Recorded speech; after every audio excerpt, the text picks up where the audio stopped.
జై శ్రీరామ్, వందే మాతరం. నేను మీ పులమన్ నర్సింహులు. మీరు చూస్తున్నది విశ్వం యాత్ర తెలుగు యూట్యూబ్ ఛానల్.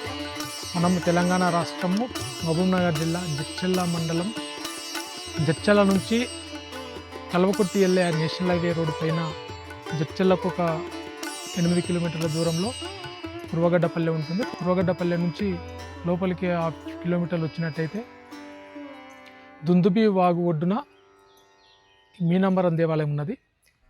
ఇక్కడ మీనంబరం దేవాలయం విశిష్టత ఏంటంటే శివలింగం పైన బ్రహ్మసూత్రము ఉన్నాయి. అంటే చాలా పురాతనమైనది. ఇది దాదాపుగా 9వ శతాబ్దంలో నిర్మాణం చేసినట్టు చారిత్రకమైన ఆధారాలు ఇక్కడ మనకు తెలుస్తూ ఉన్నాయి. పురాణాల ప్రకారము నలమహారాజ్ అనే రాజు యుద్ధాలు చేసి అలసిపోయి ఈ ప్రాంతం గుండా వెళ్ళే క్రమంలో ఇక్కడ బస చేయడం జరిగిందంట. ఆ క్రమంలో ఈ ముందల ఉన్నటువంటి దుందుబి వాగులో చేపల వేట చేసి వాళ్ళు తినడానికి ఒక పెద్ద రాగి పాత్రలో ఆ చేపలను వేసి వండుకోవడానికి ప్రయత్నం చేస్తున్న క్రమంలో రివ్వున ఆకాశానికి ఎగిరి బ్రతికి మళ్ళీ ముందల ఉన్నటువంటి దుందుబి వాగులో పడిపోయడం జరిగినాయంట చేపలు. అంటే మీనా అంటే చేప, అంబరం అంటే ఆకాశానికి, అంటే ఆ రకంగా దీనికి మీనంబరం అనే పేరు రావడం జరిగిందని చారిత్రక ఆధారాలు మనకు తెలియజేస్తూ ఉన్నాయి. మిగతా అంశాలు మనకు పూజారి ద్వారా మనం తెలుసుకుందాం. రాండి. అంతే కదా. ఇప్పుడు మనం మీనంబరంలో చూసినట్టయితే ఇక్కడ నాగదేవతలు కనిపిస్తూ ఉన్నారు. అదే రకంగా ఇక్కడ జంట నాగులు కూడా మనకు కంటికి కనిపిస్తూ ఉన్నాయి.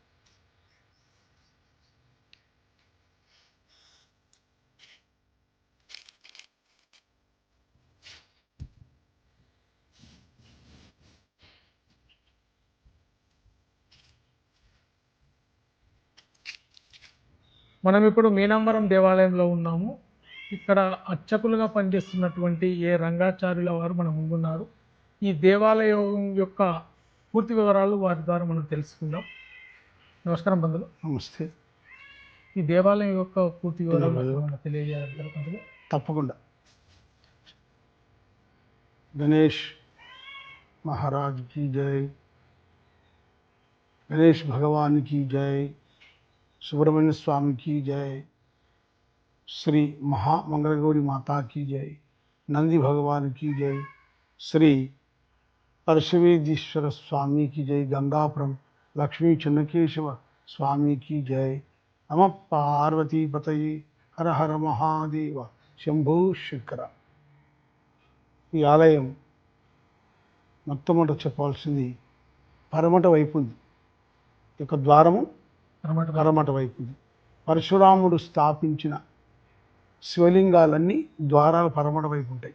ఈ విధంగా తమిళనాడు, ఆంధ్రప్రదేశ్, తెలంగాణ, రాయలసీమ 4 స్టేట్లలో దాదాపు పరశురాముడు ఎక్కడ స్థాపించినా ఆ దేవాలయము ద్వారం పడమర వైపు ఉంటుంది.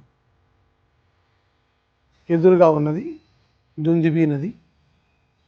కొన్ని వేల సంవత్సరాల క్రితం నలమహారాజు అనే చక్రవర్తి యుద్ధం చేసి యుద్ధంలో ఓడిపోయి, మరి జూదంలో ఓడిపోయి శని ప్రభావం చేత అనేక ప్రాంతాలు తిరుగుతూ ఈ ప్రాంతాన్ని ఇచ్చేశారు. వారి భార్య శ్రీమతి నలదమయంతి. ఇక్కడికి వచ్చిన తర్వాత నలమహారాజు దుందుబి నదిలో చేపలు వేటాడి వారి భార్య శ్రీమతి నలదమయంతి గారికి ఇవ్వడం జరిగింది. ఆమె చేప ముక్కలు కట్ చేసి ఒక పెద్ద రాగి ఆండలో వండుతుంది. ఎంతసేపటికి ఉడకకపోగా నలమహారాజు ఒక రాగి సర్వ తీసుకొని వెళ్ళి ఆ దుందుబి నదిలో నీళ్లు తెచ్చి రాగి ఆండలు పోసి భార్యాభర్తలు బాగా మంట పెట్టి ఉడికే క్రమంలో ఆ చేప ముక్కలు రివ్వున ఆకాశం అంత ఎత్తుకెదిరి దుందుబి నదులు పడి సజీవమై మళ్ళీ అంబరం అంటే ఆకాశానికి ఎగిరిపోయింది. కాబట్టి మీనము అంటే చేప, అంబరము అంటే ఆకాశం. కాబట్టి క్షేత్రానికి మీనాంబరం అని స్థల పురాణం. అతి పెద్ద లింగము ఇక్కడ పరశురాముడు స్థాపించిన శివలింగము. స్పర్శవేది అంటే వెనకటికి గొళ్ళత్త గుడి అనేది గొల్ల స్త్రీలు ఇనుప బిందెలతో దుందుబి నదిలో నీళ్లు తెచ్చి స్వామికి అభిషేకం చేసిన తర్వాత ఆ బిందెలను స్వామికి స్పర్శ అంటే తాకిస్తే అవి బంగారు బిందెలుగా మారాయి, స్పర్శ పోయి పరుషగా మారింది. కాబట్టి అప్పటి నుంచి పరశవేదీశ్వర స్వామి, పరశవేదీశ్వర స్వామి అని భక్తులు అనటం జరిగింది. తర్వాత ఆ లింగంపై బ్రహ్మసూత్రం ఉంటుంది. కోటి దేవాలయాలు తిరిగితే ఎంత పుణ్యమో ఈ స్వామికి మనము ఒక చెంబు నీళ్ళు పోస్తే అంత పుణ్యం. కోటి జన్మల తర్వాత ఈశ్వరుడు అంటే ఐశ్వర్యవంతుడు కాబట్టి ఆ ఈశ్వర ఆరాధన చేస్తే ఎంత పుణ్యమో మనం ఇక్కడ స్వామి మీద 3 చుక్కలు నీళ్ళు పోస్తే అంతే పుణ్యం. కాబట్టి మరి ఇక్కడ బ్రహ్మసూత్రము, స్వామి అభిషేకం చేసిన తర్వాత మరి పానవట్టం దారిపోయేది సోమసూత్రము. తర్వాత భారతదేశంలో భర్తలందరూ భార్యల మెడలో కట్టింది మంగళసూత్రం. కాబట్టి మానవ జీవితంలో మత్తు, దత్తు, పొత్తు ఈ 3 మంచివి కావు. మనిషి అంటే MONEY, మన అంటే WSHE, సి అంటే ఇంగ్లీషులో స్త్రీ, ఆమె అని అర్థం. కాబట్టి అందమైన స్త్రీ ధనము, బంగారము, ఆస్తులు, పదవులు, పలుకుబడి, అధికారం ఇవన్నీ ఎంత పెరిగితే అంత డేంజర్. మరి మనశ్శాంతి, ఆరోగ్యం ఉండాలి. ఎంత సంపాదించడం ముఖ్యం కాదు, ఎంత ఆనందంగా ఉన్నాం, ఎంత అనుభవించడం కూడా ముఖ్యమే. మరి ఆరోగ్యమే మహాభాగ్యం.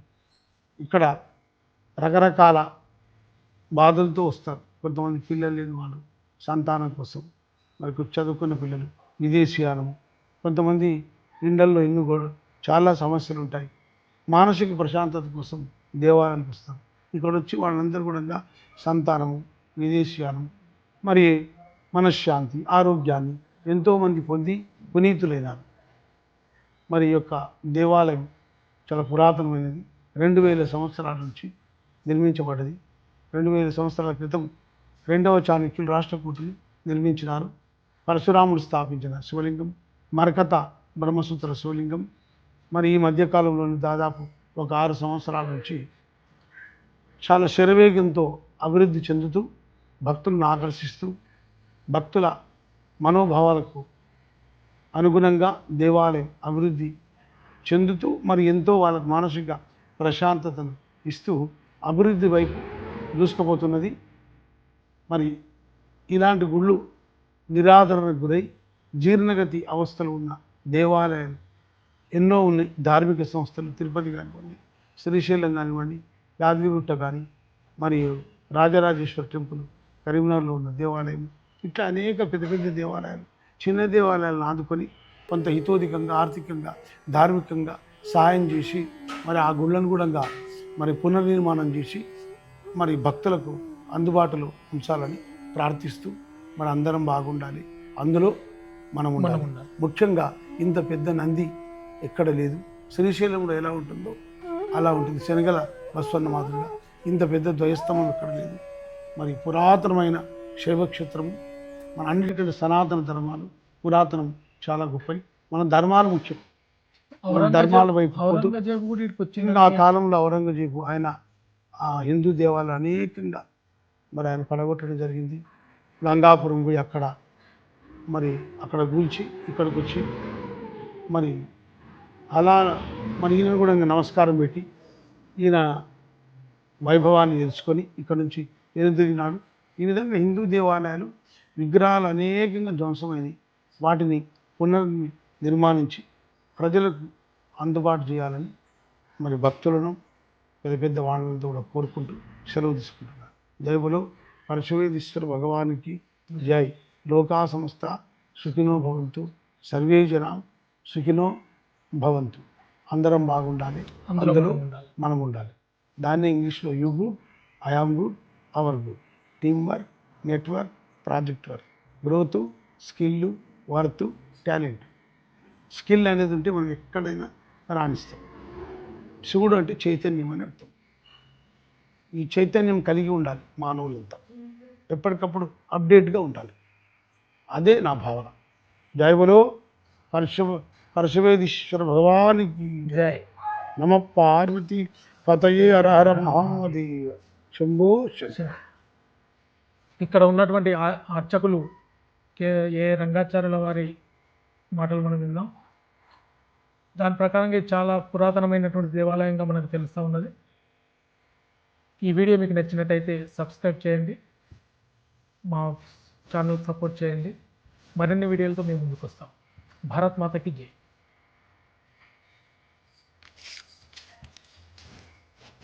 అండి ఇట్లా వా. ఓం నిధన కొంచెం నీళ్ళు పోయండి. ఓం నిధనపతి ఇట్లా ఇక్కడ ఇట్లా ఇట్లా నీళ్ళు తీసుకో. నిధనపతికి నమ.